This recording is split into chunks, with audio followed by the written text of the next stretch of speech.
ng bayan, maasahan anumang panahon. Magandang araw po sa ating lahat. Narito ng pinakuling update sa magiging lagay ng ating panahon sa mga oras na ito at sa mga susunod na oras. Sa kasalukuyan ay patuloy nating minomonitor ang bagyong Ramil at napanatili nito ang kanyang lakas habang kumikilos ng pakanluran, timog kanluran sa bahagi ng ating Philippine Sea. Huli itong namataan sa layong 640 kilometers, silangan ng Huban, Sorsogon. Taglay ang lakas ng hangin umaabot sa 55 kilometers per hour malapit sa gitna at pagbugsong umaabot sa 70 kilometers per hour. Kumikilos ito ngayon ng kanluran, timog kanluran sa bilis na 25 kilometers per hour. Kung mapapansin natin sa ating satellite animation ay medyo malawak ang mga kaulapan na sakop ng bagyong ito at meron na itong diametro na umaabot sa 400 kilometers.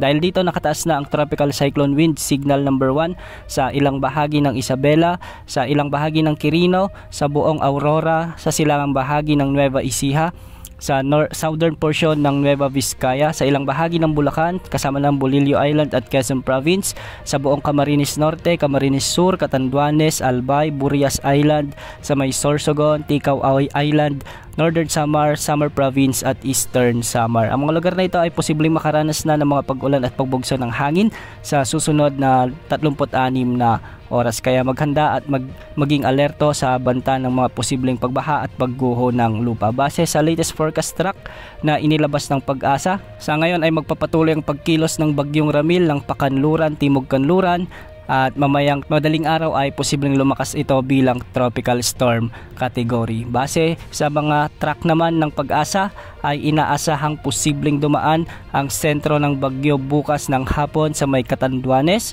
at hindi rin inaalis ang posibilidad na mag-southward o di naman ay sumadsad pa ng bahagya pababa ang tinatahak na track ng bagyong Ramil at posibleng mas malaking bahagi pa ng Bicol region ang maaapektuhan lalong-lalo na sa Camarines Norte. Pagkatapos nito ay babaybayin muli nito ang mga karagatan sa silangan ng Quezon Province at posibleng magkaroon ito ng second landfall sa bahagi naman ng Quezon Province o dikin naman ay sa may Aurora. Tatawirin nito ang mga kabundukan o kalupaan sa sakop ng Central Luzon at posibleng lumabas ito sa bahagi ng Pangasinan o dikin naman ay sa southern portion ng La Union. Ayon sa Pag-asa, ang pinakamataas na posibleng wind signal na itataas nila sa paglapit o pagdaan ng bagyo ay tropical cyclone wind signal number 3 kung sakaling lumakas pa bilang severe tropical storm ang bagyong Ramil. Inaasang makakalabas na ang bagyong Ramil sa araw ng Lunes ng hapon sa ating PAR bilang isang tropical storm category kung hindi magbabago ang forecast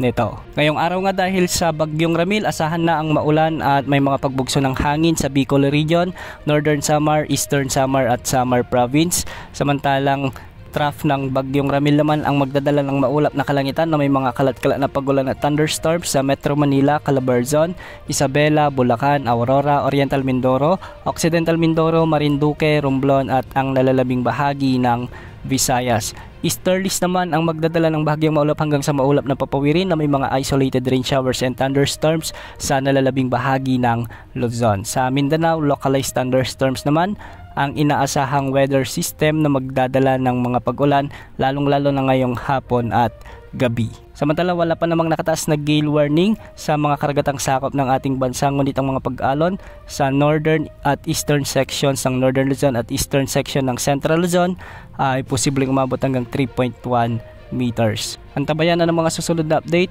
sa bagyong Ramil sa mga susunod na oras. Yan mo lang latest sa lagi ng panahon. Ito po ang weather update ng bayan, maasahan anumang panahon.